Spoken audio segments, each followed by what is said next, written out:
कुंज विहारी जय राधा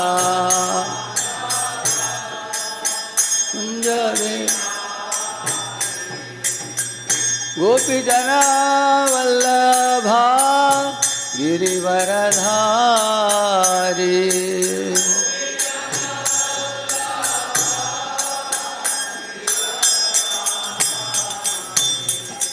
गोपी जना वल्लभा गिरिवरधारी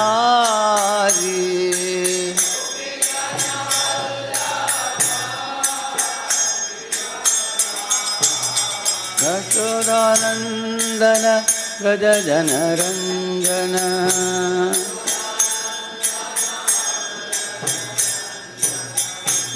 यशोदानंदन व्रज जनरंजन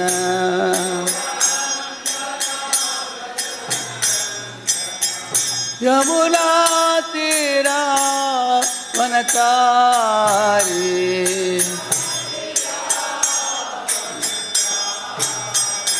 यमुना तीरा वनचारी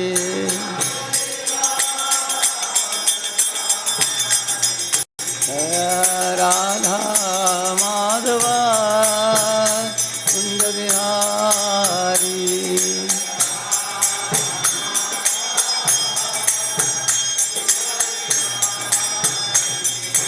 गोपी जन वल्लभा गिरिवरधारी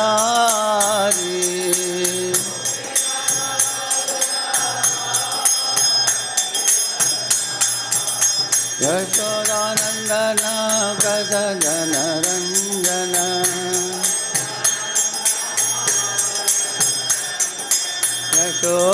यशोदानंदन व्रज जनरंजन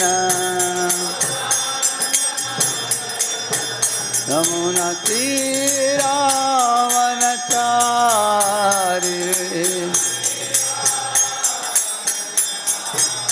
जय राधा माधवा कुंज बिहारी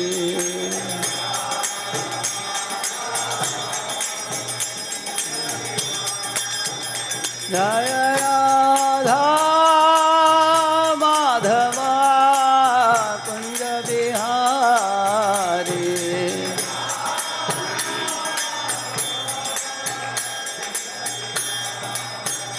हरे कृष्ण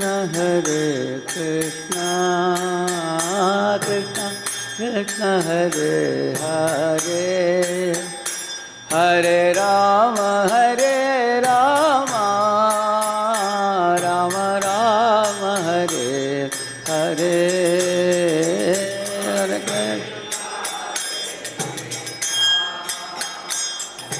कृष्ण हरे हरे हरे राम हरे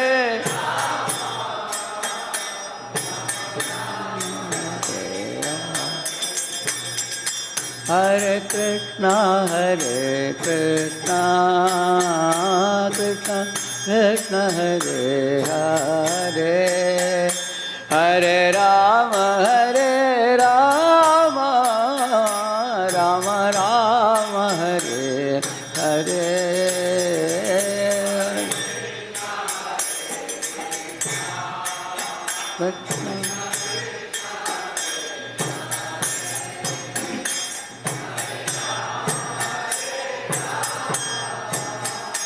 राम हरे Krishna Krishna Krishna Hare Hare Hare Ram Ram Ram Hare Hare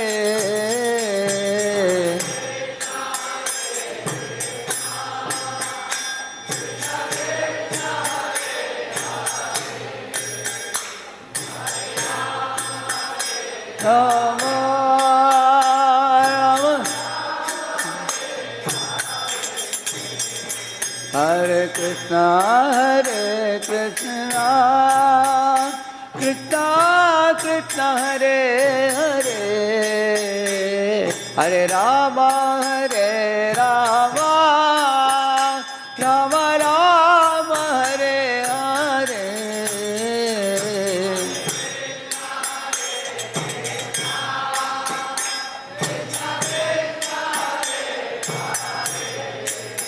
Hare Ram, Hare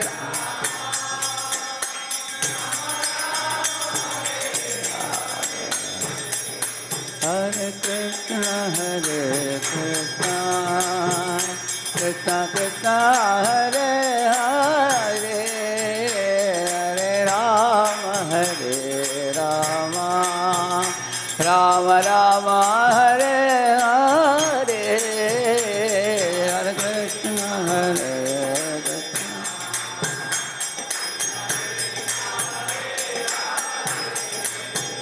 Hare Ram, Hare Ram.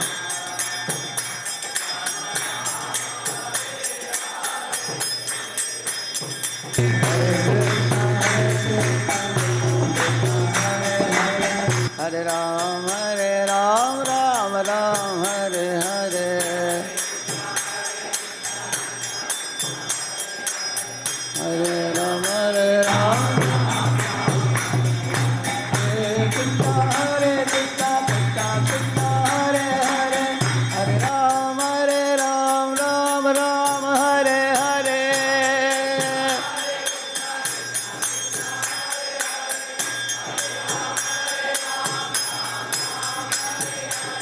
Hare Krishna, Krishna Krishna, Hare Hare.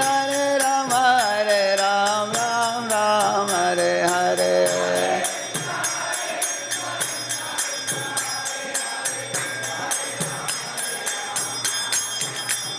Hari Bol, Hari Bol, Hari Bol, Hari Bol, Nidai Gaura Hari Bol.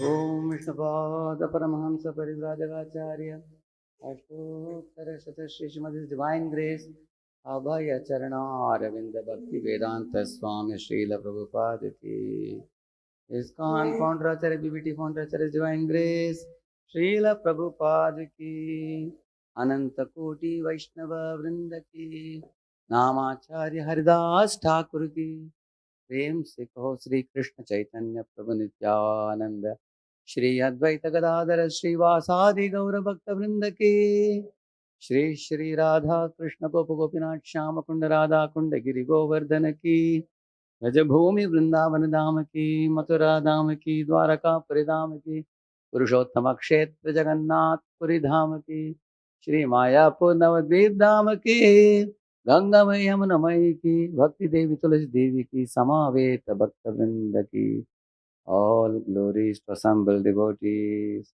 all glories to assemble devotees, all glories to assemble devotees, all glories, all glories, all glories to Shri Guru and Shri Gauranga.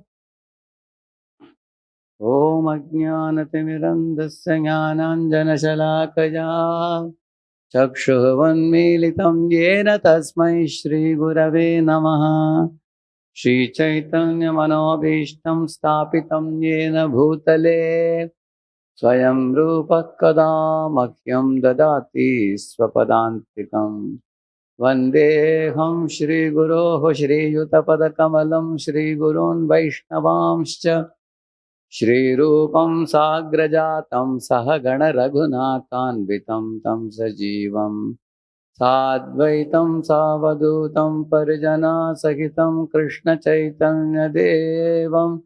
Shri Radha कृष्णपादान् सहगण Lalita श्रीविशाखान्वितांश्च नमो विष्णुपादाय कृष्णप्रेष्ठाय भूतले श्रीमते भक्तिवेदांत स्वामिनिति नामिने नमस्ते सारस्वते देवे गौरवाणी प्रचारिणे निर्विशेषा शून्यवादी पाश्चात्य देशतारिणे नमो महावदन्याय कृष्णप्रेमप्रदायते कृष्णाय कृष्णचैतन्यनाम्ने गौरत्विषे नमः। हे कृष्ण करुणा सिंधो दीनबंधो जगत्पते गोपेश गोपिका कांत राधा कांत नमोस्तुते। तप्त कांचन गौरांगी राधे वृंदावनेश्वरी वृषभानुसुते देवी प्रणमामि हरिप्रिये। वाञ्छाकल्पतरुभ्यश्च कृपा सिन्धुभ्य एव च पतितानां पावनेभ्यो वैष्णवेभ्यो नमो नमः। जय श्री कृष्ण चैतन्य प्रभु नित्यानंद श्री अद्वैत गदाधर श्रीवासादि गौर भक्त वृंद। हरे कृष्णा कृष्णा कृष्णा हरे हरे हरे राम राम राम हरे हरे। ओम नमो भगवते वासुदेवाय।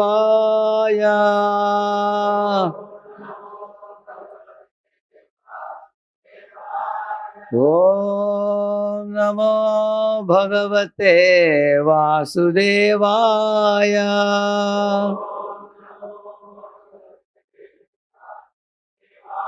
ओम नमो भगवते वासुदेवाय।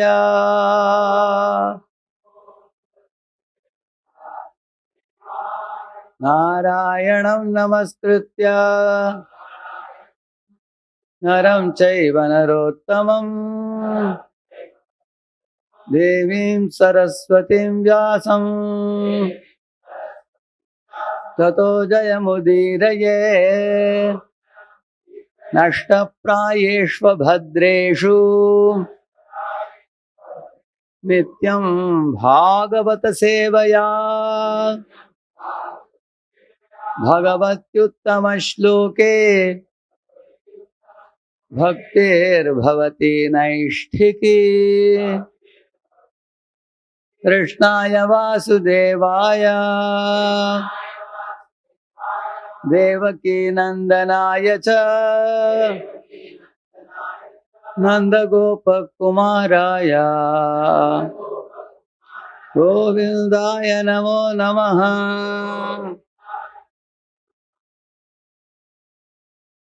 प्रातःकालीन भागवत के सत्र में आप सब भक्तों को स्वागतम। आज हम लोग नवम स्कंद के नवम अध्याय के 9वां श्लोक पढ़ने जा रहे हैं।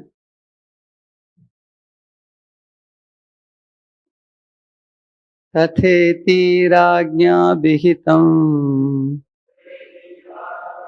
सर्वलोकहितः शिवः दधारावहितो गंगां पादपूतजलां हरेः। तथेति राज्ञा विहितं सर्वलोकहितः शिवः दधारावहितो गंगां पादपूतजलां हरेः। तथेति राज्ञा विहितं सर्वलोकहितः शिवः दधारावहितो गंगां पादपूतजलां हरेः।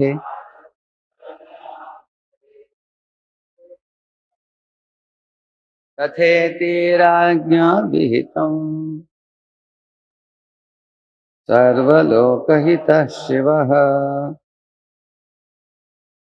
दधारावहितो गंगां पादपूतजलां हरेः।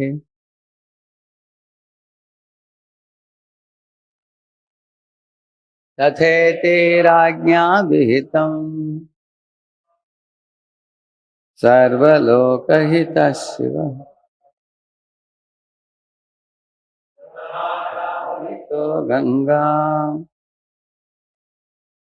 पादपूतजलां हरेः तथेति राज्ञा विहितम् सर्वलोकहितः शिवः दधारावहितो गंगाम् पादपूतजलां माताएं तथेति राज्ञा विहितम् सर्वलोकहितः शिवः दधारावहितो गंगाम् पादपूतजलां हरेः तथेति राज्ञा विहितम् सर्वभूतहितम् दधारावहितो गंगाम् पादपूतजलां तथा एवमस्तु इति इस प्रकार राज्ञा अभिहितम राजा द्वारा कहे जाने पर सर्वलोकहितः भगवान जो सबों का कल्याण करने वाले हैं शिवः शिव जी ने दधार धारण किया अवहितः ध्यान पूर्वक गंगा गंगा को पादपूत जलाम हरेः भगवान विष्णु के अंगूठे से निकलने के कारण जिसका जल दिव्य रूप से शुद्ध है। अनुवाद होता तात्पर्य कृष्ण कृपा मूर्ति श्री प्रभुपाद जी के द्वारा। प्रभुपाद की जब राजा भगीरथ शिव जी के पास गए और उनसे गंगा की वेगवान लहरों को धारण करने के लिए प्रार्थना की तो शिव जी ने एवमस्तु कहते हुए प्रस्ताव स्वीकार कर लिया। तब उन्होंने अत्यंत ध्यान पूर्वक गंगा को अपने सिर पर धारण कर लिया, क्योंकि भगवान विष्णु के अंगूठे से निकलने के कारण गंगा का जल शुद्ध करने वाला है। इसका तात्पर्य नहीं है, और एक श्लोक पढ़ लेते हैं। भगीरथस्य राजर्षेर् निन्ये भुवन पावनीं यत्र स्वपितॄणां देहा भस्मीभूताः श्मशेरते। महान एवं साधु सदृश राजा भगीरथ समस्त पतितात्माओं का उद्धार करने वाली गंगा जी को पृथ्वी पर उस स्थान में ले गए जहां उनके पितरों के शरीर भस्म होकर पड़े हुए थे। रथेन वायुवेगेन प्रयान्तमनुधावति देशान् पुनन्ति निर्दग्धान्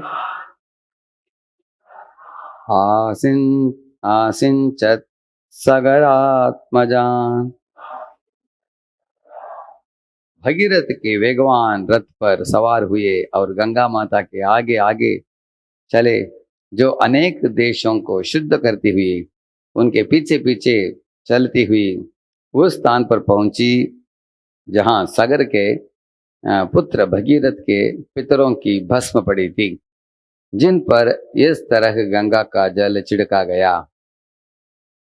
यज्जल स्पर्श मात्रेण ब्रह्मदंडहता अपि सगरात्मजादिवं जग्मुः केवलम देह भस्मभिः। चूंकि सगर महाराज के पुत्रों ने महापुरुष का अपमान किया था, अतएव उनके शरीर का ताप बढ़ गया था और वे जलकर भस्म हो गए थे, किंतु मात्र गंगा जल के छिड़कने से वे सभी स्वर्गलोक जाने के पात्र बन गए। अतएव जो लोग गंगा की पूजा करने के लिए गंगा जल का प्रयोग करते हैं उनके विषय में क्या कहा जाए। तात्पर्य, गंगा मैया की पूजा गंगा जल से की जाती है। भक्त थोड़ा सा गंगा जल लेकर पुनः उस गंगा में चढ़ा देता है। जब भक्त गंगा में से जल लेता है तो गंगा मैया की ना तो कुछ हानि होती है और ना ही जब भक्त उस जल को गंगा में डाल देता है कोई वृद्धि नहीं होती है। किंतु इस प्रकार गंगा के आराधक लाभान्वित होते हैं। इसी प्रकार जब भक्त भगवान को भक्तिपूर्वक पत्रम पुष्पम फलम तोयम अर्थात पत्र फूल फल तथा जल चढ़ाता है तो हर वस्तु भगवान की होने से ना तो कोई त्यागने का प्रश्न उठता है, ना कोई त्यागने का प्रश्न उठता है और ना स्वीकारने का। मनुष्य को मात्र भक्तियों का लाभ उठाना चाहिए, क्योंकि इसका पालन करने से किसी का कुछ जाता नहीं, प्रत्युत परम पुरुष की कृपा प्राप्त होती है। सर्वप्रथम इधर सम्मिलित सब वैष्णवों के कृपा आशीर्वाद प्राप्त करके हम इन भागवत के श्लोकों के ऊपर 2 शब्द बताने के लिए हम प्रयत्न करेंगे।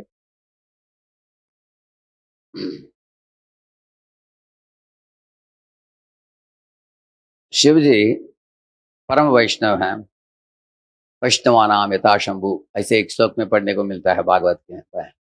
निम्नगानाम यथा गंगा देवानाम अच्युतो यथा वैष्णवानाम यथा शंभु पुराणानाम इदम तथा। ऐसे एक श्लोक में भागवत में बताया गया है। बहने वाली नदियों में गंगा अति पवित्र है और देवों में देव कौन है? भगवान श्री अच्युत कृष्ण है। जैसे भीष्म पितामह ने उनकी गुणगान की, जगत प्रभुम देवदेवम अनंतम पुरुषोत्तमम स्तुवल नाम सहस्रेण पुरुष सततोत्थितः तमेव चार्चयन् नित्यं भक्त्या पुरुषमव्ययम् ध्यायन् स्तुवन् नमस्यंश्च यजमानस्तमेव च अनादिनिधनं विष्णुं सर्वलोकमहेश्वरं लोकाध्यक्षं स्तुवन् नित्यं सर्वदुःखादिगो भवेत् ब्रह्मण्यं सर्वधर्मज्ञं लोकानां कीर्तिवर्धनम् लोकनाथम महद्भूतम। इस तरह विष्णु सहस्रनाम में पढ़ते हैं, जगत प्रभुम देव देवम अनंतम पुरुष उत्तमम, इस नामों से संबोधित किए जाते हैं भगवान अच्युत। इसी तरह वैष्णवानाम यथा शंभु, वैष्णवों के बीच में महान वैष्णव है कौन? शिव जी। और पुराणानाम इदम तथा, सब पुराणों में से श्रेष्ठतम पुराण भागवत है, क्योंकि 18 पुराण जो हैं वो इस भौतिक दुनिया में कैसे जीवन हमारा ठीक रख सकते हैं, हम जीवन यापन इत्यादि के लिए दिए गए हैं। लेकिन भागवत पुराण को अमल पुराण कहा गया है, क्योंकि ये तीनों गुणों से परे होकर भगवत धाम की प्राप्ति कैसे किया जाए वो भागवत में बताया गया है। ये भागवत इसलिए बहुत विशेष है। भागवत पुराणानाम इदम तथा ऐसे बताया गया है। तो अनेक लोग ये प्रश्न पूछते हैं कि शिव जी हैं, विष्णु हैं, भगवान कौन है? क्योंकि कुछ लोग पूछते हैं कि प्रभु रामचंद्र ने भी शिव जी की पूजा की रामेश्वरम में। इसका मतलब क्या है? अगर प्रभु रामचंद्र खुद भी सर झुकते हैं शिव जी को, इसका मतलब है शिव जी ही भगवान है, इस लोग बोलते हैं। वैसे तो देखा जाए प्रभु रामचंद्र समुद्र देवता का भी पूजा करते हैं। अपने घर में विष्णु का भी पूजा होता है, प्रभु रामचंद्र और सीता या विष्णु को भी सर झुकते हैं। इसका मतलब क्या है? प्रभु रामचंद्र नरलीला कर रहे हैं, उनको इसलिए बताते हैं मर्यादा पुरुषोत्तम। मनुष्यों के लिए एक आदर्श उदाहरण, पति पत्नी कैसे जीना चाहिए, भाइयों के साथ कैसे व्यवहार होना चाहिए, पत्नी के साथ, माता पिता के साथ, प्रजा के साथ राजा का कैसे व्यवहार होना चाहिए, वो सब सिखाने के लिए आए प्रभु रामचंद्र। इसलिए प्रभुपाद जी पूछते हैं, अगर अर्जुन की सारथी बनकर कृष्ण अगर रथ चला रहे हो, इसका मतलब नहीं कि अर्जुन भगवान है। ऐसे भगवान श्री कृष्ण ऋषि मुनियों के पांव धोते हैं राजसूय यज्ञ में, अनेक मेहमानों की। तो इससे ऐसा नहीं कि वो मेहमान भगवान बन जाते हैं, भगवान कृष्ण भगवान नहीं है, ऐसा नहीं है। तो भगवान अपने भक्तों की सेवा करने में आनंद लूटते हैं, ऐसे प्रभुपा जी समझाते हैं। लेकिन भागवत के अंदर हमें प्राप्त होता है वैष्णवानाम यथा शंभु, वैष्णवों के बीच में श्रेष्ठतम वैष्णव है शिव जी। उसके लिए अनेक लक्षण है शिव जी के शरीर में। जैसे उनके गले में एक सर्प है, क्यों? उस सर्प को देख देख कर उनको अनंत शेष का स्मरण आता है, जो उनके पूजनीय स्वामी हैं। इसलिए हमेशा वो अपने समाधि को प्राप्त करने के लिए शिव जी अपने पास एक सर्प रखते हैं। सर्प को देखते देखते अपने स्वामी की याद किया जाए, इस तरह। जैसे कभी कभी कोई कांग्रेगेशन डिवोटी पुणे में मुझे एक बॉक्स में कुछ पेड़ा दिया, प्रसाद दिया, तो पेड़ा के बॉक्स के बाहर एक मोर पंख लगा दिया उन्होंने। तो मोर पंख के बॉक्स प्राप्त करते हमको क्या याद आएगा? हमको कृष्ण का याद आएगा। साथ साथ में उसको खोला, तुरंत अंदर देखा पेड़ा के ऊपर तुलसी था। मतलब क्या है? हमने भोग चढ़ा दिया भगवान को, आपको चिंता नहीं, ऐसे। और देते समय मुझे बोला घर में ही बनाया हमने, बाहर नहीं खरीदा। 3 चीज हो गया अभी है। घर में बनाया हुआ है, वो दीक्षित भक्त हैं, तुलसी चढ़ाया है मतलब भगवान कृष्ण को अर्पित है, और एक मोर पंख लगाया है मतलब है तो हमको कृष्ण का स्मरण दिला रहे हैं हमको, है कि नहीं? तो इस तरह आप देखते हैं कि ये सब करने का मतलब क्या है? हम कृष्ण की चिंतन बढ़ जाए, कृष्ण का स्मरण बढ़ जाए, इसलिए किया जाता है। ये मोर पंख इत्यादि रखा था उन्होंने। इसी तरह शिव जी के पास सर्प है। इतना ही नहीं, शिव जी के शरीर में भस्म पहनते हैं, वो भी किधर का भस्म? श्मशान का भस्म। वही बोलेगा अरे श्मशान ही गंदा स्थान है, दूषित स्थान है, उधर जाकर बैठना भी अच्छा नहीं है। कुछ लोग चप्पल को भी उतारते नहीं श्मशान में, है? उधर जाकर बैठना, नहीं तो उधर के भस्म को छूना कितना गंदा है हम बोलेंगे। लेकिन शिव जी उस भस्म को लेकर अपने शरीर में धारण करते हैं। साथ साथ अपने जटाधारी होते हैं। जटधरो तीव्र तपो मुनीनाम गुरुम लोक गुरुम चराचर गुरुम, इन नामों से पुकारे जाते हैं शिव जी। जटाधारी का मतलब है, जटा धारण करने से पता चलता है कि वो बड़े वैरागी हैं। है उनके धर्मपत्नी दुर्गा माता इस दुनिया के किसी भी पदार्थ को, सारे जीवों को भी वो प्रदान कर सकती है, अपने ही पति को क्यों नहीं प्रदान करेगी? वो समस्या है कि वो मांगेंगे नहीं कुछ, है? चाहते भी नहीं वो कुछ, बड़े वैरागी हैं। एक बार दुर्गा माँ ने एक बहुत बड़ा राजमहल बनाया है, जैसे आपका मंदिर सुंदर महल जैसा है, राजमहल जैसे, है ना? तो भगवान राधा श्याम सुंदर के लिए इतना सुंदर मंदिर है। इसी तरह दुर्गा माँ ने एक महल बनाकर बोला शिव जी को, आइए हम इस महल में रहेंगे। तो दोनों गए, अंदर रहे 1-2 दिन के लिए। एक ब्राह्मण आया, वो ब्राह्मण ने बोला कि मेरे पास कुछ रहने के लिए कुटिया नहीं है कुछ। शिव जी बोले तुम इधर आ जाओ, हम बाहर रहेंगे। उनको बिठा दिया अंदर, और वो पेड़ के नीचे जाकर रहने लगे। पार्वती माता जब लौट आई, पूछा उन्होंने क्यों आप बाहर आकर बैठे हैं? बोले दान में दे दिया उसको। तो कुछ वैष्णव का आदत होता है कि आप कुछ भी दो उनको, खुद के पास नहीं रखेंगे, तुरंत वो दूसरों को दे देंगे। कभी कभी लोग आकर बोलते हैं कि प्रभु जी आपके लिए बनाया है, किसी और को खिला मत देना है, आपके लिए खास बनाया है। मैं बोला ये सब चीज हम खा नहीं पाएंगे, है? बड़े अच्छी अच्छी मिठाई बनाकर आकर देते हैं, हम तुरंत वितरण कर देंगे दूसरों को। तो शिव जी ने सोचा कि इस दुनिया की चीज को हम रखना अच्छा नहीं, अपने पास तुरंत दे दो।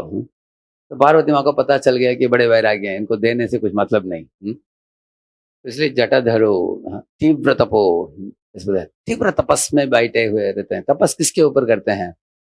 श्री राम राम रामेति रमे रामे मनोरमे सहस्रनाम तत्तुल्यम राम नाम वरानने। ऐसे एक बार पार्वती माता को बोला उन्होंने। पार्वती ने पूछा उनको, ये विष्णु सहस्रनाम ब्राह्मण लोग बोलते हैं रोज, उसके लिए बहुत समय लगता है 1000 नाम बोलने के लिए, है? आधा घंटा 1 घंटा लग सकता है। उसको थोड़ा संक्षिप्त रूप में मुझे बता सकते हैं क्या?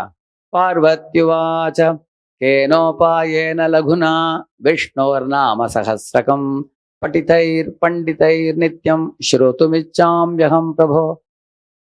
वो बोल रहे लघुना का मतलब है छोटा, उसको छोटा करके बता सकते हैं क्या? तब उन्होंने ये श्लोक बोला, श्री राम रामे रमे रामे ऐसे बोला कि श्री राम जय जय राम बोल दिया आपने, वो संक्षिप्त रूप है विष्णु सहस्त्र नाम का। 3 बार अपने राम राम राम बोलते हैं तो एक सहस्त्र नाम पूरा हो गया। उसका मतलब है प्रभु ईश्वर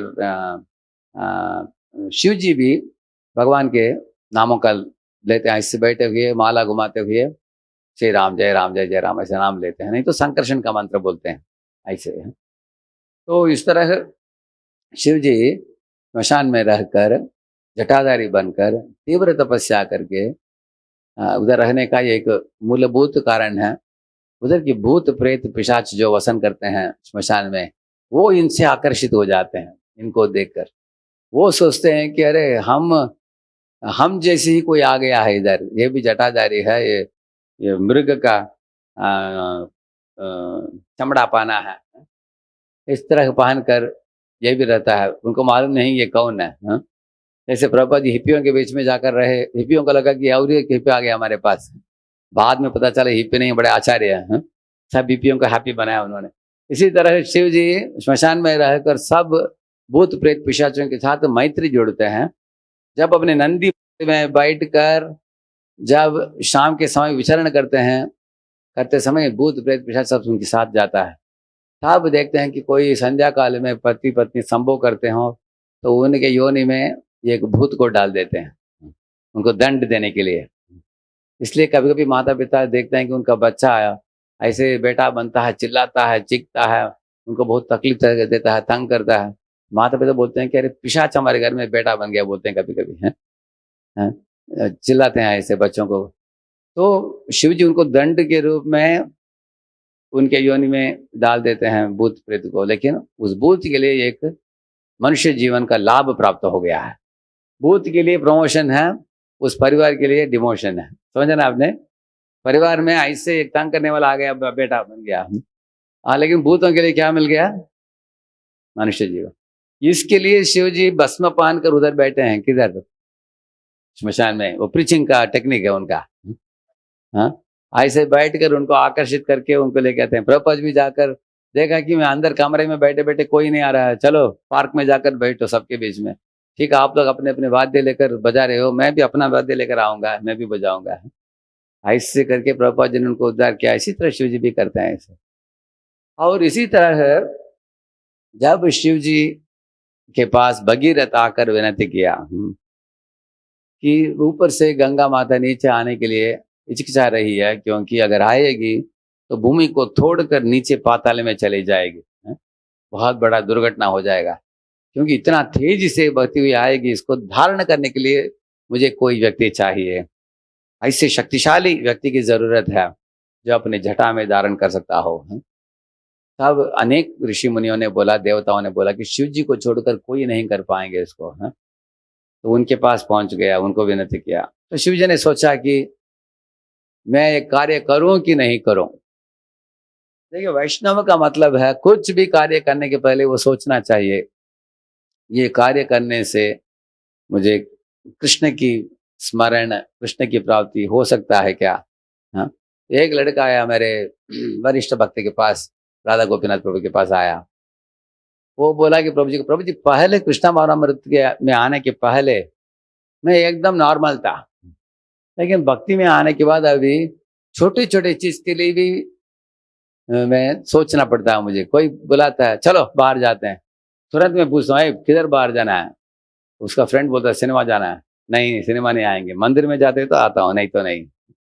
कोई फ्रेंड आकर देता है, अरे खाओ, तुरंत पूछेगा प्रसाद है क्या? नहीं। वो बोलेगा प्रसाद नहीं, बाहर से करता, नहीं चाहिए। प्रसाद हो तो खाऊंगा, नहीं तो नहीं। तो वो बता रहा था बस में भी जाकर बैठता है, कोई स्त्री आकर निकट नेक्स्ट बैठता है, उसको संकोच होता है, उठ जाता है, चला जाता है, निकट नहीं बैठता है। तो प्रभु जी को पूछा उन्होंने, प्रभु जी छोटे छोटे चीज के लिए भी मैं आजकल इतना संकोच करता हूँ, हिचकिचाता हूँ, ये गलत है कि सही है? प्रभु जी बोले देखो, एक लुंगी में एक काला धागा लगाओ, दिखाई नहीं देगा वो, लेकिन आप लोग व्हाइट सफेद धोती कुर्ता पहने हो, उसमें काला धागा लगाओ, दिखता है कि नहीं? एकदम दिख जाता है। प्रभु जी बोले कि तुम कृष्ण भावनामृत में आने के पहले इतना गंदगी था तुम्हारे में, ये सब गलतियां करते समय तुमको कुछ बुरा लगा ही नहीं तुमको। हाँ, लेकिन अभी कृष्ण भावनामृत में आगे बढ़ने के बाद जितना तुम्हारा चित्त सफाई होता है, उतना छोटे छोटे डिविएशन भी होता है तो तुमको उससे प्रॉब्लम होता है। ये अच्छा है कि बुरा है? अच्छा है, हाँ? इस तरह शुद्ध होते जाना अच्छा ही है, उन्होंने बोला। इस तरह भागवत में भी पढ़ते हैं। एक बार कथा बोलते बोलते सुत गोस्वामी ने बोला कि एक व्यक्ति राजा का मुकुट धारण करके काला काला कपड़ा पहनकर हाथ में एक लाठी लेकर उन्होंने एक गाय और बैल को पिटाई किया, उनके टांग तोड़ दिया, ऐसा उन्होंने बोला। तुरंत शौनकादि ऋषियों ने बोला रुक जाइए एक क्षण के लिए, बोला उन्होंने बोला कि क्या बता रहे हैं, कोई गाय बैल को पिटाई कर रहा है और राजा परीक्षित ने उसको मृत्युदंड नहीं दिया, ऐसे कैसे उनको छोड़ दिया उन्होंने। और अब कथा को आगे मत बढ़ाइए जब तक कृष्ण के संबंध में ये विषय नहीं हो, ऐसे उन्होंने बोला। अगर कृष्ण के साथ संबंध हो तभी ये कथा आगे बताइए, ऐसे उन्होंने बोला। उसका मतलब है कृष्ण भक्त जो होते हैं वो हमेशा देखना चाहते हैं कि जो भी हम सुनते हैं करते हैं उसको कृष्ण के साथ क्या संबंध है वो पहले देखेंगे। तो इसलिए शिव जी ने भी पूछा क्या पानी को धारण करना है सर के ऊपर? क्यों मैं धारण करूंगा? किसका पानी है, किधर का पानी है, पूछा उन्होंने। वो बोला कि गंगा जल है, ऊपर से नीचे आ रही है। अब उनको पता चला कि गंगा जल किधर से बहती है, विराजा नदी से। जब वामन देव ने ऐसा अपने पांव उठाया ऊपर, ऊपर उठाकर ब्रह्मांड को छेदा उन्होंने उनके नख से, पद नख नीर जनित पावन, ऐसे बताया गया। पद नख नीर, उनके नख से जब छेदा उन्होंने ब्रह्मांड को, तब विराजा का पानी अंदर आई और उनके पांव को धोती हुई निकली वो, वही गंगा बनी। उस समय ब्रह्मा जी थे अपने ही लोक में, सत्य लोक में, पूजा में अंदर थे। उन्होंने दूसरे देवताओं से सुना, तुरंत बाहर आकर देखा उन्होंने भगवान के श्री चरण दिख रहा उनके दरवाजे के बाहर। तुरंत अंदर जो प्लेट था पूजा प्लेट उसको बाहर लेके आए, उधर भगवान के श्री चरण को ही पूजा कर दिया उन्होंने गंगा जल के साथ। तो इस तरह गंगा माता का उद्गम स्थान भगवान के श्री चरण है। भगवान के श्री चरण को स्पर्श मात्र करके इतने पवित्र पावन बनी वो गंगा। ऊपर के लोकों में आते समय सब लोगों को पावन किया उन्होंने, और भगीरथ की प्रार्थना था कि आप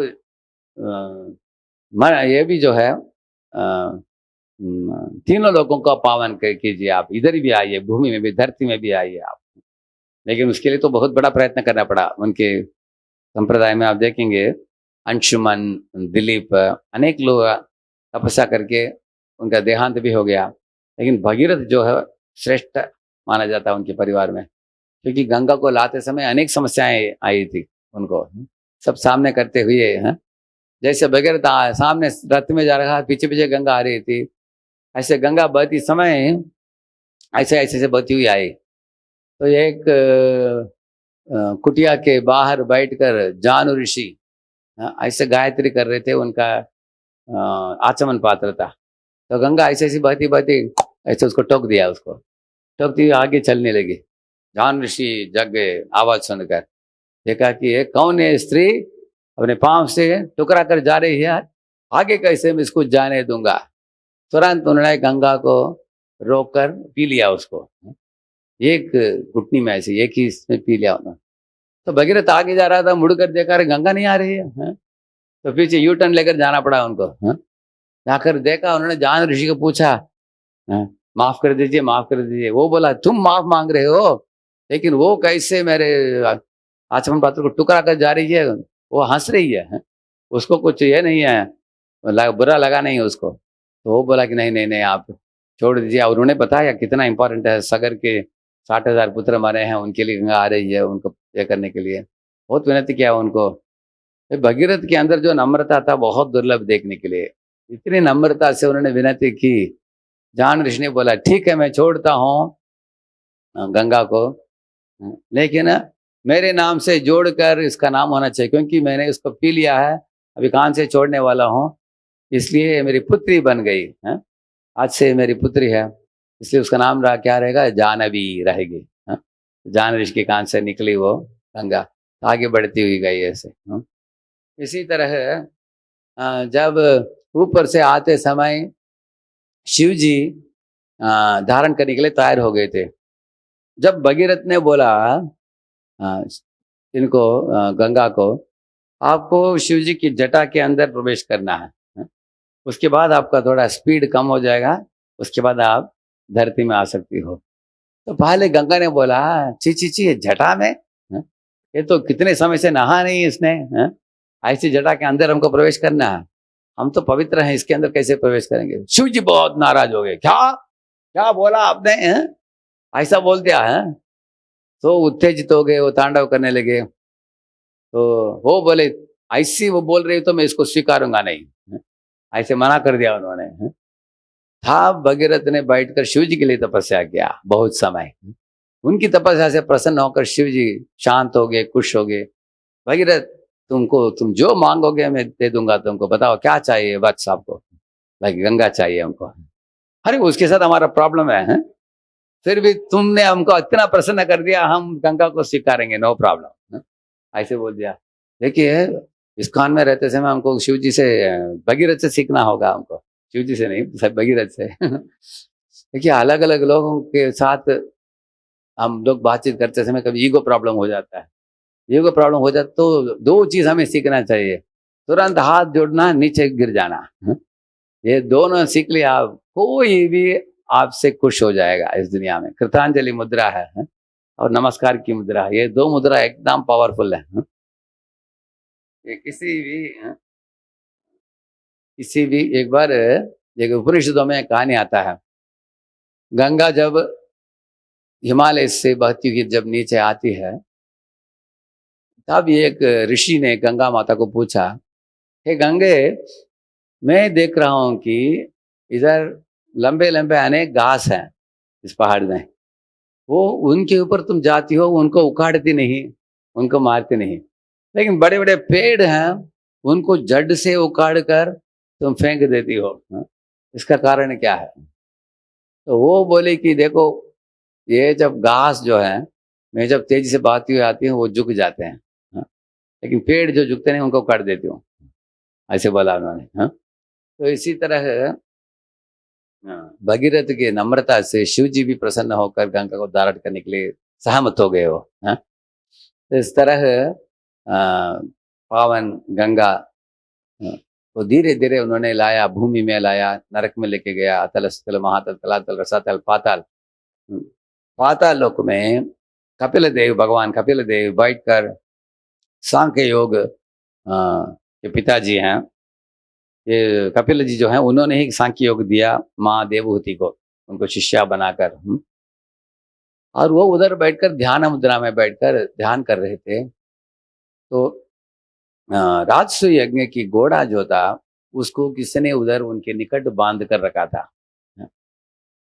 तो सगर के पुत्रों ने जब आया उधर, देखा कि राजसु यज्ञ का घोड़ा इधर है, ये स्वामी जी को देखो, ये इसको बांध कर रखा है और खुद अपने तपस्या में लग गया है, तो इसको हम छोड़ेंगे नहीं, उसके साथ झगड़ा करने के लिए आए। तब कपिल देव जो थे, उनके साथ सही ढंग से सागर के पुत्र ने व्यवहार नहीं की, उनको निंदा किया उनको।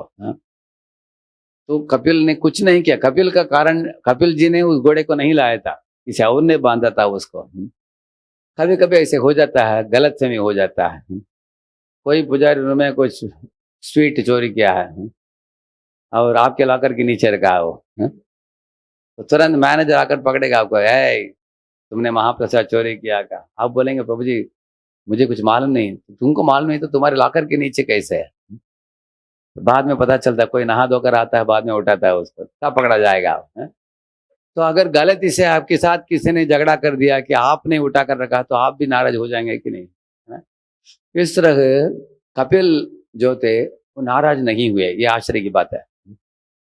वो इतने पहुंचे हुए आत्मा थे, जब भगवान वैसे बताते हैं ना गीता में, जितात्मन प्रशांतात्मा परमात्मा समाहितः शीतोष्ण सुख दुखेषु तथा अमान अपमानयो, वो शीत उष्ण सुख दुख मान अपमान जय पराजय लाभ अलाभ इत्यादि से ऊपर थे, द्वंद्वों से पीड़ित नहीं थे। तो इसके कारण वो देखते नहीं थे कि कौन दुश्मन है कौन मित्र है। वो भावना नहीं था उनमें, अपने ही ध्यान के आनंद में थे वो। फिर भी उन्होंने इसे मुड़कर देखा बस, हाँ, सगर के पुत्रों को मुड़कर देखा, इतना ही किया उन्होंने। और वो लोग जलकर राख बने। कैसे? कभी कभी जंगल में देखते हैं ना, दो पेड़ एक दूसरे को घसीटने के कारण ऐसे, उसके कारण क्या होता है, घसीटना नहीं, क्या बोलते हैं उसको, चिंगारी आ जाता है उस पेड़ में, उसको फॉरेस्ट फायर बोलते हैं ऐसे, क्योंकि वो जलना चालू हो जाता है ऐसे। इस तरह जब उन्होंने देखा उन सगर के पुत्रों को, 60,000 के 60,000 मर मिटे और जल कर राख बने वो लोग। हाँ, तो उसके बाद पता चला कि उनको जगाना हो, जिंदा लाना हो तो गंगा की जरूरत है। गंगा जल की अ, गंगा जल जब आ जाएगी, उसके द्वारा गंगा के स्पर्श मात्र से ये लोग जिंदा आ पाएंगे। इसलिए भगीरथ ने गंगा को लाया। अभी आज के तात्पर्य में प्रभुपाद जी एक महत्वपूर्ण चीज के बारे में बता रहे हैं। अगर कोई एक लोटा गंगा से निकाल लेता हो, गंगा के लिए कुछ नुकसान है क्या?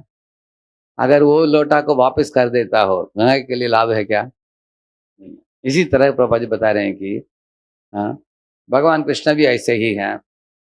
अगर आपने कृष्ण से कुछ लिया, कृष्ण को कुछ दिया, फर्क कुछ ज्यादा पड़ने वाला नहीं है, लेकिन देने वाले को लाभ है, ये पॉइंट है।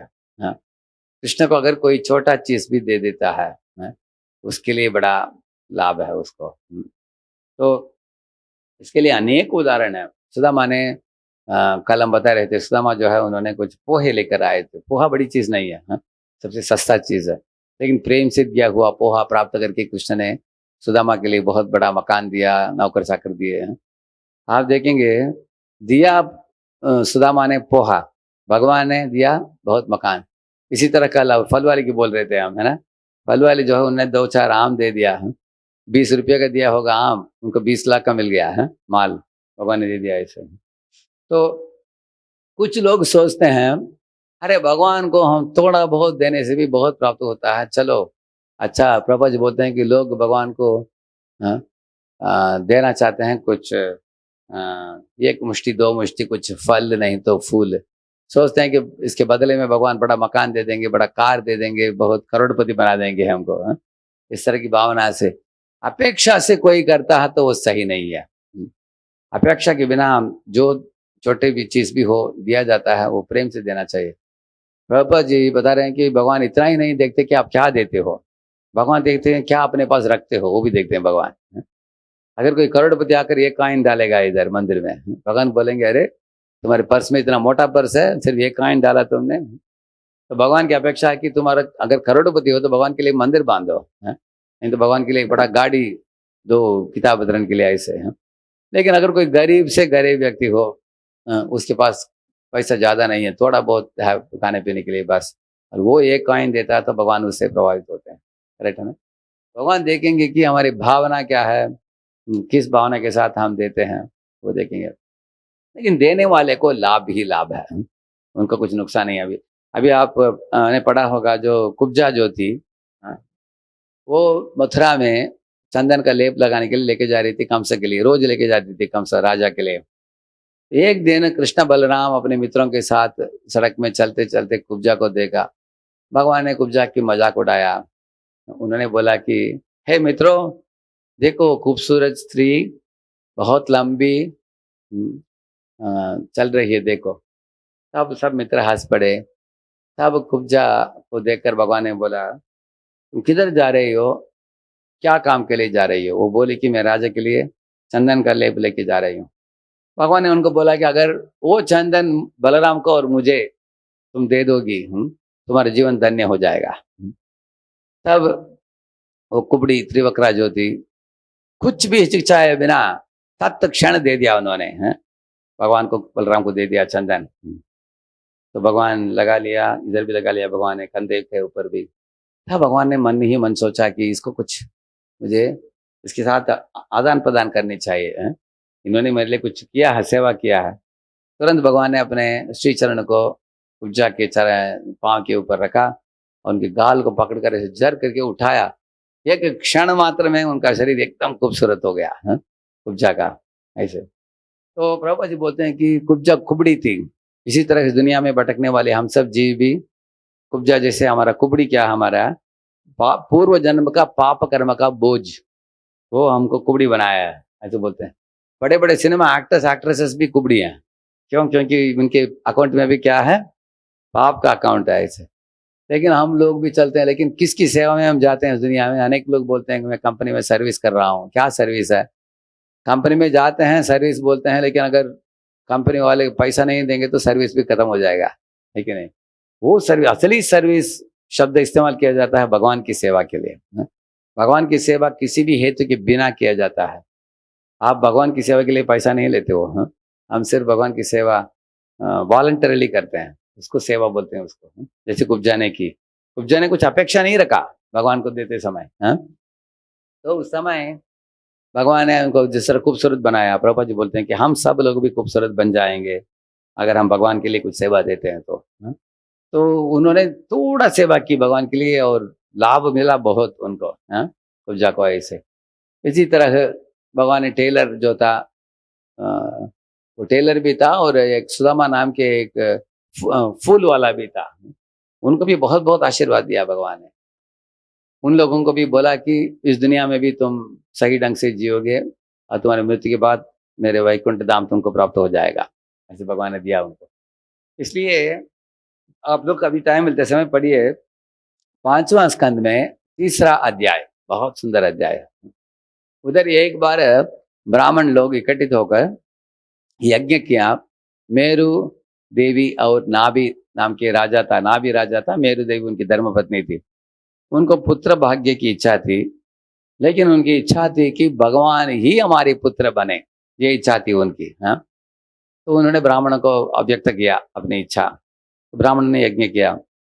ऐसे यज्ञ करते करते करते, मंत्र का उच्चारण करते करते अचानक भगवान हरि प्रकट हुए उस यज्ञशाला में। यज्ञ के आग से भगवान प्रकट हुए सुंदर चतुर्भुज रूप में। सब लोग, ब्राह्मण खड़े हो गए, राजा खड़ा हो गया, रानी खड़ी हो गई, सब लोग ने दंडवत प्रणाम किया।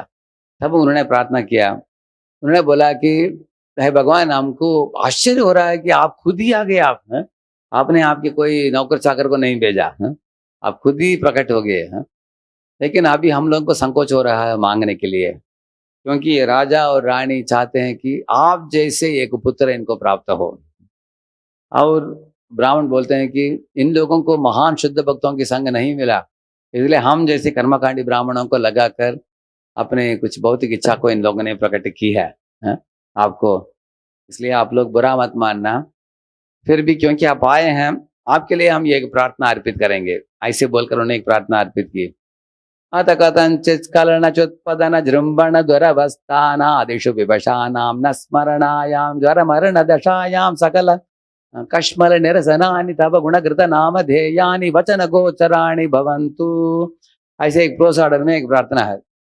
हे भगवान, आपके नाम रूप गुण लीला का स्मरण हर क्षण हो हमारे चेतना में। कभी कभी हम लोग मरण ज्वर प्राप्त करके मृत्युशया में हैं, कभी कभी हम लोग सोती हुई अवस्था में रहते हैं, वही हुई अवस्था में, कभी कभी हम लोग बाथरूम में हैं, कभी कभी ऊपर के छत से नीचे गिर जाता है कोई इंसान, मर जाता है, नहीं तो सड़क में चलते चलते पतित होकर गिरता है, कुछ दुर्घटना घटती है।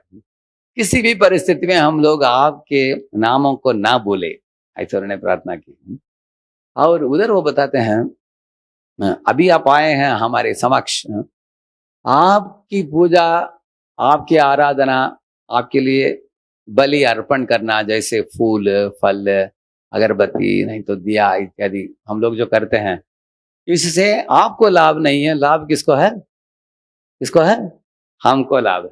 और उन्होंने लगभग 15 लाभ बोला, एक के बाद एक, उधर पढ़ेंगे आप तात्पर्य में।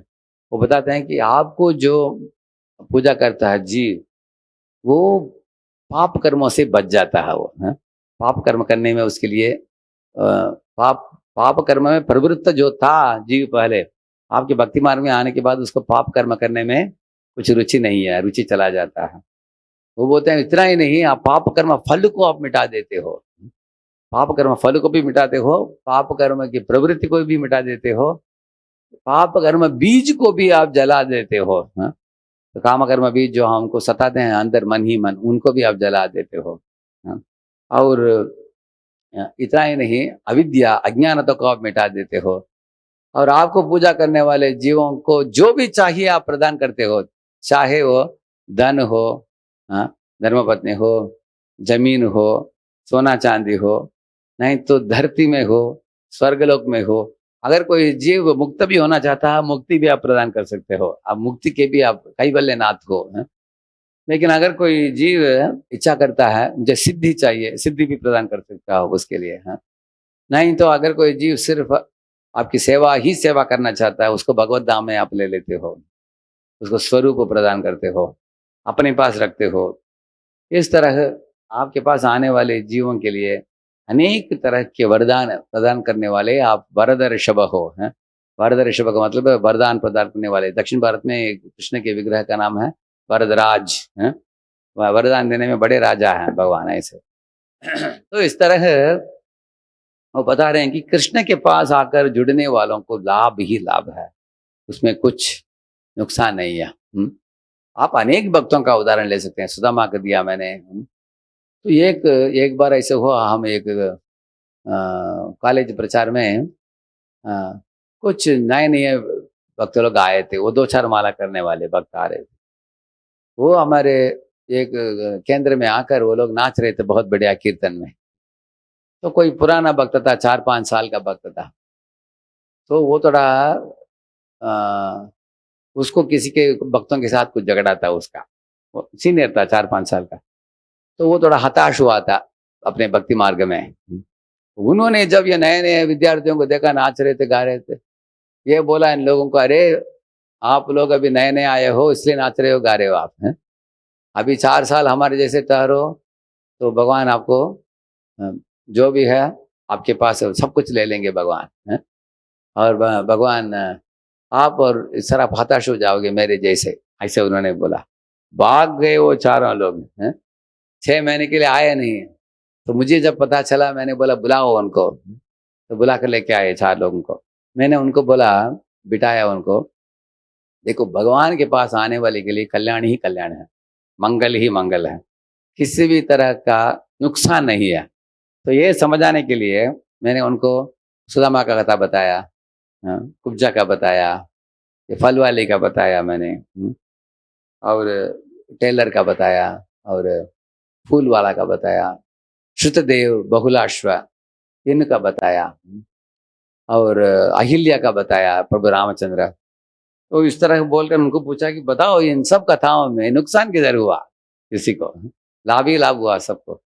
हम 2 हाथ से दे रहे हैं भगवान को, भगवान वापस देना चाहते हैं तो हजारों हाथ से देंगे, तुम पकड़ नहीं पाओगे। तुम प्रभुपाद जी बोलते हैं इतना देने के लिए सक्षम है भगवान ऐसे। तो ये सब सुनकर वो लोग बहुत खुश हो गए। तो उसके बाद वापस आकर भक्ति में जुट गए, वो गंभीर बने वो। लेकिन कभी कभी देखा जाता है ऐसे भी प्रश्न शास्त्र में। एक बार परीक्षित ने इनको पूछा, सुखदेव गोस्वामी को पूछा कि मुनिवर मैं देखता हूँ कि शिव जी तो जटाधारी हैं, श्मशान में रहते हैं, बहुत सरल रहते हैं, बहुत गरीब दिखते हैं, लेकिन शिव जी के भक्त सब एकदम धनी हैं, सोना चांदी के बीच में रहते हैं वो लोग हैं, बड़े बड़े मकानों में रहते हैं, महलों में रहते हैं, अच्छे कपड़े पहनते हैं, अच्छा खाते हैं, अच्छे बड़े बड़े गाड़ी में जाते हैं शिव जी की डिवोटीज। और कृष्ण को हम देखते हैं वो अच्छे अच्छे मुकुट पहने हैं, कुंडल पहने हैं, अच्छे ज्वेलरी पहने हैं, आमलेट ब्रेसलेट सब पहने हैं, लेकिन उनके भक्त लोग गरीब हैं। इसका कारण क्या है, ऐसे उन्होंने पूछा। तब सुखदेव गोस्वामी ने बोला, तुम्हारे दादाजी युधिष्ठिर महाराज उन्होंने यही प्रश्न पूछा था कृष्ण को, कृष्ण को ही पूछ दिया उन्होंने। आपके डिवोटी हम देख रहे हैं पांडवों को जंगल जाना पड़ा, उनका राज्य छीन लिया गया, उनके धर्मपत्नी का अपमान हुआ, भीम को विष पिलाया गया इत्यादि, उनको जिंदा जलाने की प्रयत्न किया गया वाराणवटी में इत्यादि। बहुत साल उनको दुख में, वो दुख से पीड़ित थे वो लोग। तो उन्होंने पूछा कि आपके भक्तों का ऐसे होता है, लेकिन शिव जी के भक्त लोग तो ऐश्वर्य में रहते हैं। तो हमें समझना चाहिए कि ये प्रश्न युधिष्ठिर का नहीं है। युधिष्ठिर कब पूछेंगे? जब भीम और द्रौपदी निकट हैं उनके सामने पूछेंगे।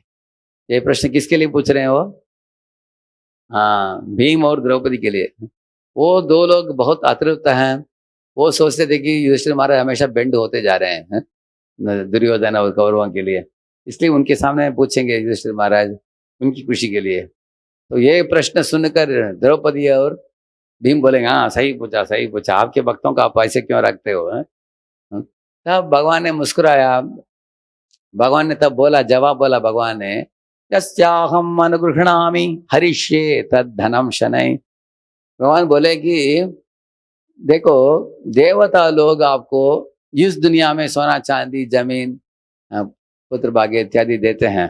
इस दुनिया में 3 गुणों से पीड़ित भेंटों को वो प्रदान करते हैं। वो लोग 3 गुणों से पीड़ित भेंट वही देते हैं देवता लोग आपको। अभी रावण को भी सोना का लंका मिला है कि नहीं, लेकिन वो सोने को लेकर ही मर मिटा हो। आप देखेंगे ऐसे। तो इस तरह अनेक देवताओं ने, अभी ब्रह्मा जी ने हिरण्यकशिपु को त्रिलोक अधिपति बनाया, करेक्ट है ना? तीनों लोगों का अधिपति बनकर भी हिरण्यकशिपु बदमाश बना और नरसिंहदेव के हाथ में मरा हो, करेक्ट है ना? हम देख सकते हैं। तो भगवान ने बोला कि दुनिया में दुखदायक भौतिक पदार्थ जो हैं 3 गुणों से पीड़ित हैं, वही पदार्थ देवता लोग देते हैं। लेकिन मैं मेरे भक्तों को 3 गुणों से ऊपर जो दिव्य वस्तु है, विशुद्ध सत्व में जो चिन्मय है, चिन्मात्रम ये शब्द इस्तेमाल किया उन्होंने, शुद्धम चिन्मात्रम, ऐसे 5 शब्द यूज करते हैं भगवान। ऐसे मैं पदार्थ प्रदान करता हूँ मेरे भक्तों को जो भौतिकवादी लोग उसको कभी प्राप्त नहीं कर सकते। वो क्या है? मेरा प्रेम है। मेरा और मेरे शुद्ध भक्तों के बीच में जो प्रेम होता है वो मैं प्रदान करता हूँ। और वो प्रदान करने के लिए कभी कभी मैं क्या करता हूँ, अगर मेरा कोई भक्त है, शुद्ध भक्त है, लेकिन उसके अंदर एक कमजोरी है। क्या कमजोरी है? उसको कुछ आसक्तियां हैं इस दुनिया में और उसके कारण ऊपर नहीं उठ पा रहा है, और मुझे वो प्रार्थना करता है, भगवान ये आसक्ति छूट नहीं रहा है, आप बचाओ बचाओ मुझे, आपके पास आना है, सेवा देना है। तो कुछ लोग ऐसे होते हैं। एक व्यक्ति था, उसको पुणे में 15 साल से वो 16 माला किया, लेकिन दीक्षा नहीं हुआ उसका। कारण क्या है? उसको ये नहीं छूटा, क्या बोलते हैं वो, ये करते हैं ना, हाँ हाँ ऐसा करके संभव क्यों क्या, ऐसा ऐसा करके डालते हैं। हाँ हाँ, गुटखा गुटखा, करेक्ट करेक्ट, गुटखा था उसका। पहले गुटखा खाता था बहुत, उसके बाद भक्ति में आ गया तो बाकी सब छूट गया, काफी चाय भी छोड़ दिया, लेकिन गुटखा छोड़ नहीं पाया है? तो उसको लेते रहा वो, लेकिन भक्ति में आने के बाद महीने में 1 बार लेता था ऐसे, लेकिन दीक्षा नहीं है उसका। तो गुरु जी के पास आता था, गुरु के श्री चरण में बैठता था, गुरु जी दीक्षा चाहिए। गुरु जी पूछते थे, छोड़ दिया क्या तुमने? महाराज जी महीने में 1 ही बार लेता हूँ, थोड़ा ही लेता हूँ। महाराज बोलते नहीं नहीं नहीं नहीं, तुमको वेट करना पड़ेगा। तो से होकर 15 साल के बाद इस व्यक्ति का उम्र हो गया 80 हो गया। एक दिन महाराज ने डांट दिया उसको, अरे मूर्ख, तुम्हारा उम्र 80 से बढ़ गया, अभी भी तंबाकू नहीं छूट रहा है, तुमको और एक जन्म लेना है क्या तंबाकू के लिए? हाँ, ऐसे पूछा उन्होंने। उसी दिन छोड़ दिया उसने। तो भक्तों को बोला, गुरु महाराज ने डांट दे दिया, अभी अपने रुद्र रूप प्रकट कर दिया उन्होंने। अभी हम नरसिंह देव को देखकर जैसे सब देवता लोग गिड़गिड़ाने लगे, ऐसे हम भी गिड़गिड़ा रहे हैं। अभी तंबाकू को हाथ में हम ले नहीं पा रहे हैं। तंबाकू को लेते ही हमको गुरु महाराज याद आ रहा है। तो ऐसे और 2 साल वो तंबाकू छोड़ दिया, गुरु महाराज ने दीक्षा दे दिया उसको शक्ति के बाद में। इस तरह भगवान भी देखते हैं कि कोई जीव मूर्खता से कुछ गंदे गलत चीज के पीछे पड़ा है, छोड़ नहीं पा रहा, तो भगवान एक थप्पड़ देकर उसको उठा देते हैं ऊपर। इसलिए यस्याहम अनुगृह्णामि हरिष्ये तद धनम शनैः, ऐसे भगवान ने बोला। तो मैं ऐसा नहीं कि भगवान के सब भक्त गरीब हैं, भगवान कृष्ण के अनेक अमीर भक्त भी हैं। जो जैसे अम्बरीश महाराज सारे दुनिया के राजा थे, बाद में युधिष्ठिर महाराज सारे दुनिया के राजा बने, परीक्षित भी सारे दुनिया के राजा बने, गया महाराज थे, ऐसे अनेक राजा हैं, पृथु महाराज, ये सब भगवान के शुद्ध भक्त हैं। तो भगवान के शुद्ध भक्त धनी भी हो सकते हैं, लेकिन अगर धन ही भक्ति के लिए एक बाधा बनता हो तो भगवान उस धन को छीन लेते हैं ताकि भक्ति में कुछ रुकावट ना हो, जल्दी जल्द भक्त उनके पास आ सके, इसलिए भगवान ऐसे व्यवस्था करते हैं।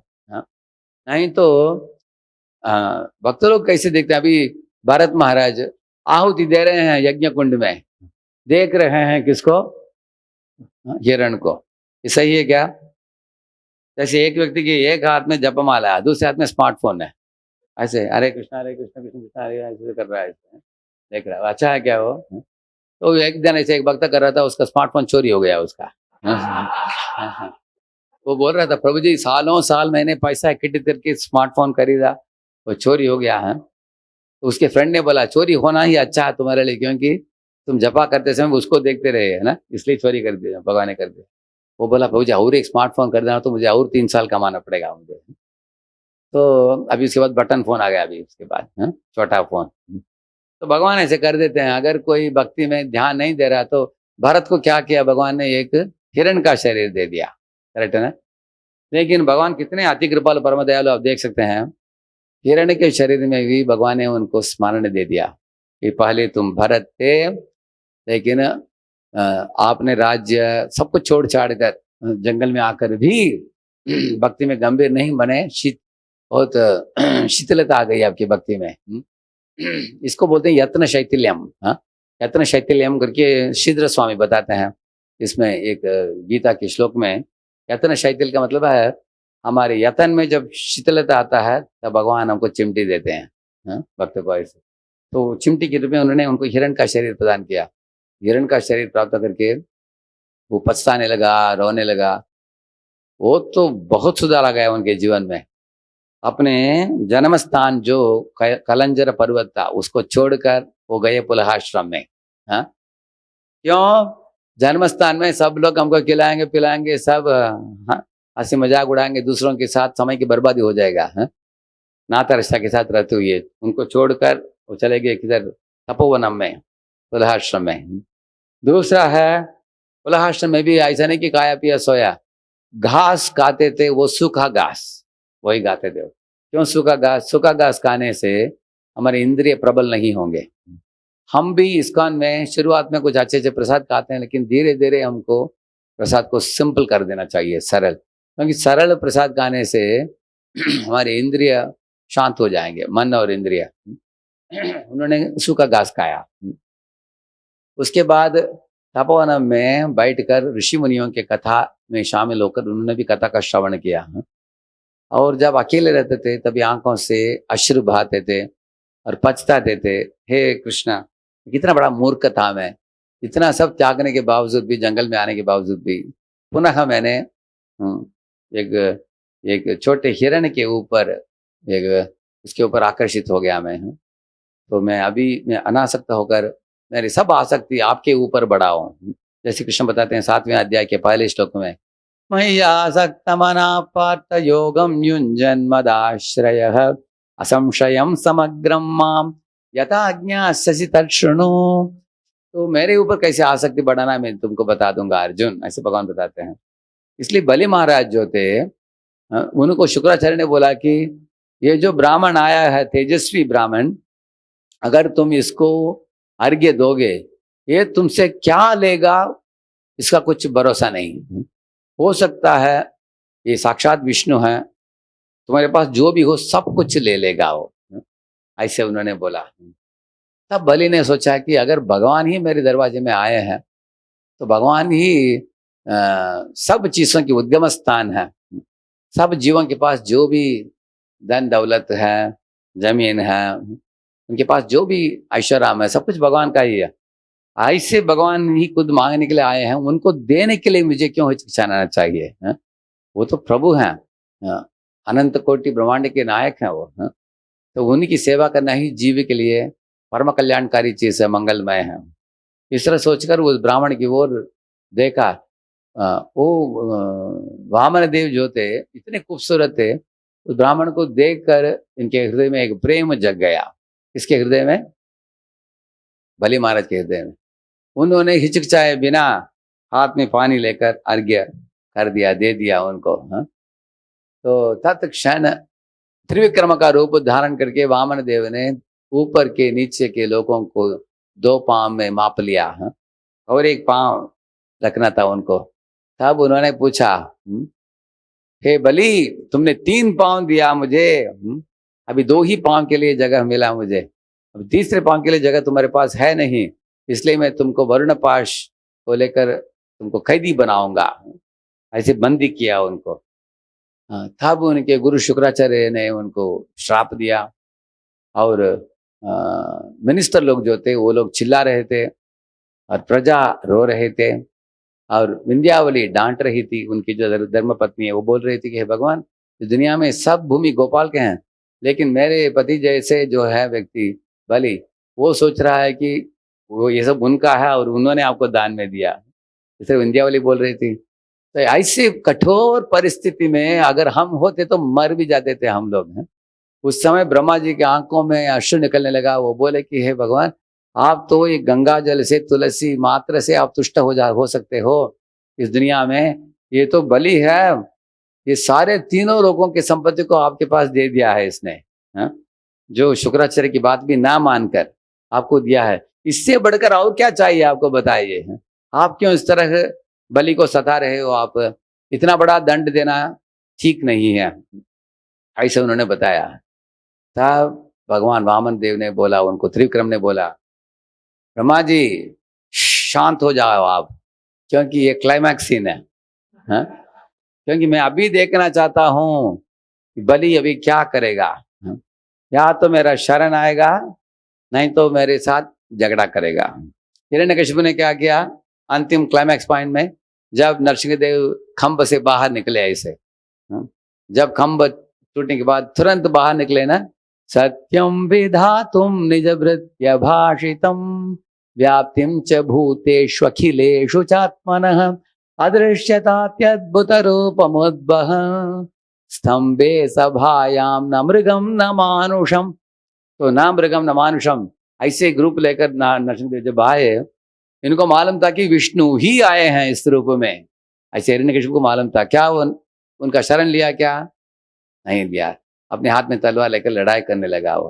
तो भगवान ने देखना चाहा कि बलि क्या करेगा अभी इस परिस्थिति में, क्योंकि क्या सोच रहा है क्या बलि कि मैं उसके प्रॉपर्टी को लूट लिया, या तो मुझे कोर्ट में लेकर जाएगा, नहीं तो हाथ में तलवार लेकर मुझे मेरे साथ लड़ाई करेगा, नहीं तो शरण जाएगा। अभी देखा जाए। ब्रह्मा जी को बोला, आप कुछ मत बोलना, चुप रहो, सिर्फ आप ड्रामा देखो क्या होने वाला अभी, है? भगवान ने ब्रह्मा को रोक दिया। तो उस समय बलि ने बोला, पुंसां श्लाघ्यतमां मन्ये दंडमर्हत्तमर्पितम् यम न माता तथा भ्राता सुहृदश्चैव दिशन्ति।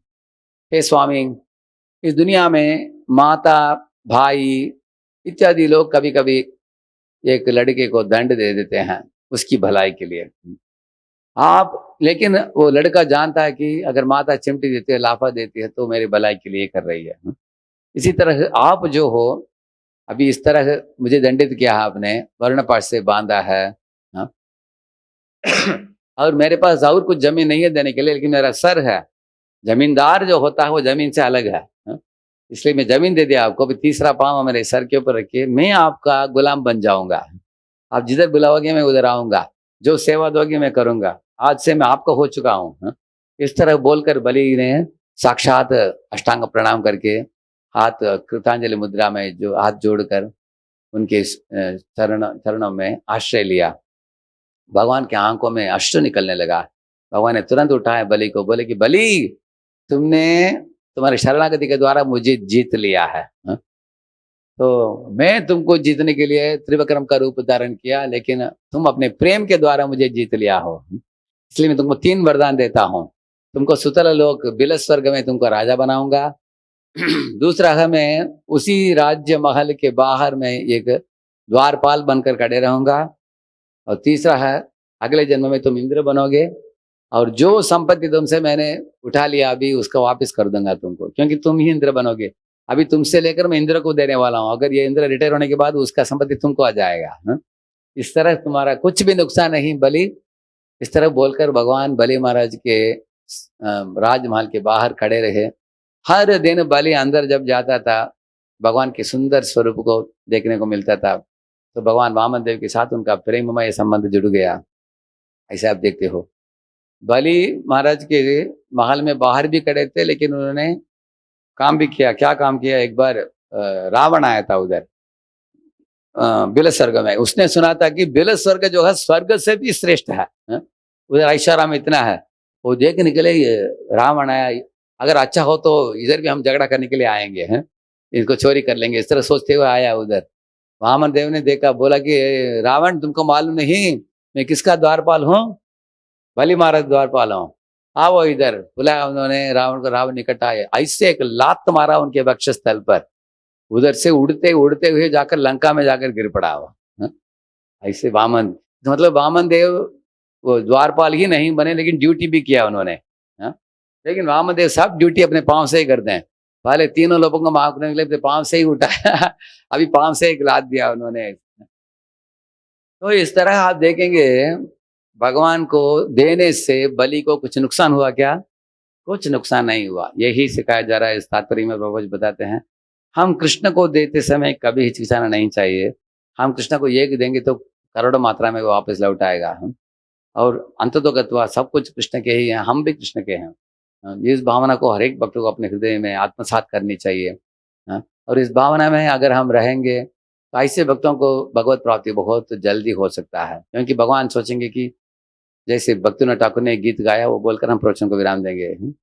मानस देहो गेहो यो किछु मोर अर्पिलु तुवा पदे नंद किशोर। बोलिए मानस देहो गेहो यो किछु मोर अर्पिलु तुवा पदे नंद किशोर। संपदे विपदे जीवने मरणे संपदे विपदे दाय मम गेला तुवा वो पद वरणे दाय मम गेला तुवा वो पद वरणे मारो भी राखो भी जो इच्छा तो हार मारो भी राखो भी नित्य दास प्रति तुवा अधिकार।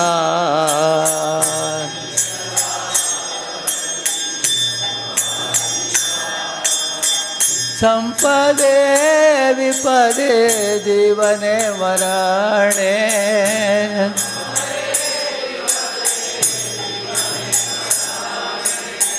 हाय मम गेला तुवा वो पद वरणे हाय मम गेला तुवा।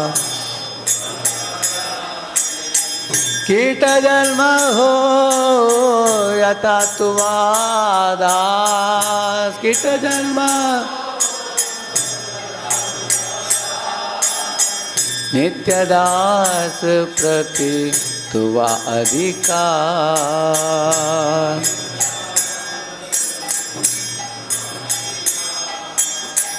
बहिर्मुख ब्रह्म जन्मे नहीं मोर आश। तो बताते हैं कि है भगवान मुझे एक ब्रह्मा का पद भी नहीं चाहिए, क्योंकि चतुर्मुख ब्रह्मा भी अगर मोहित हो जाते हैं, आपको भूल जाते हैं, बहिर्मुख होते हैं, तो मुझे ऐसे जन्म नहीं चाहिए। सारे ब्रह्मांड का लीडर नहीं बनना हमको, लेकिन एक भक्त के घर में कीड़ा भी बनना हो, मुझे एक धान्य एक दो धान्य प्रसाद मिल जाएगा, मुझे मैं उसमें तृप्त रहूंगा, ऐसे बताते हैं। इस तरह संपत्ति में भी विपत्ति में भी मृत्यु के बाद भी जीवित रहते समय भी मैं आपका भक्त ही बनूंगा, सदा आपकी भजन में लगे रहूंगा और आपके श्री चरणों की धूल प्राप्त करते हुए रहना ही मेरे लिए एक ही मात्र आशा है। भक्तिनाथ ठाकुर का सुंदर गीत है। कृष्ण भगवान की, ग्रंथराज श्रीमद् भागवतम की, गौर भक्त वृंद की। बहुत देरी कर लिया आप लोगों को, हम सारे